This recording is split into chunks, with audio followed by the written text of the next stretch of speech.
Bonjour Anne Beauval. Bonjour.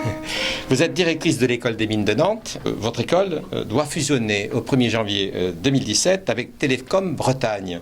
Pourquoi des écoles d'ingénieurs comme la vôtre décident-elles aujourd'hui de fusionner ?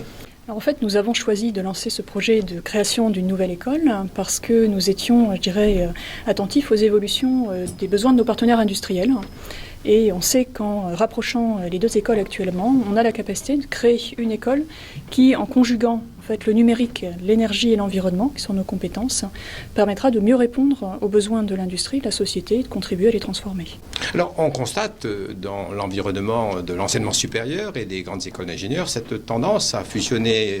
Quels sont les critères qui doivent être celles de grandes écoles comme les vôtres pour fusionner ? Je pense que chaque évolution dépend en fait des acteurs qui sont impliqués et qu'il n'y a pas forcément de critères généraux. Dans le cas qui nous concerne plus précisément, je pense que l'un des premiers critères, c'est peut-être de partager la même mission, d'où le lien que je faisais avec le développement de l'industrie, vu que c'est notre mission. Ensuite, effectivement, la proximité, alors, qui peut être géographique, culturelle, etc., est importante également. Puis je dirais peut-être l'appartenance à une même tutelle, qui favorise beaucoup les choses. Et dans notre cas, c'est le ministère de l'Industrie également. Alors, on parle beaucoup quand même de la lisibilité des écoles, des universités dans la situation internationale dans laquelle se trouve la France. Est-ce que ce n'est pas aussi un élément qui rentre en ligne de compte ? Je pense que c'est plus une conséquence en fait qu'une cause profonde, mais ça c'est lié à notre mission qui est, je dirais, d'accompagner le développement de l'industrie française.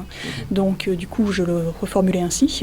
Par contre il est clair qu'en rapprochant l'école des mines de Nantes et Télécom Bretagne pour créer cette nouvelle école, l'IMT Atlantique, on a ainsi une école qui a le potentiel de rentrer dans des palmarès internationaux, en particulier le palmarès du Times Higher Education. Cela a un coût de fusionner ? Ça a toujours un coût parce que ça mobilise, je dirais, beaucoup de monde, beaucoup de moyens et beaucoup surtout de personnes et d'équivalents temps plein. Je pense que c'est un coût humain, effectivement, et parce que nous devons construire ça en mobilisant l'énergie de l'ensemble du personnel. Merci beaucoup Anne Beauval. Je vous en prie.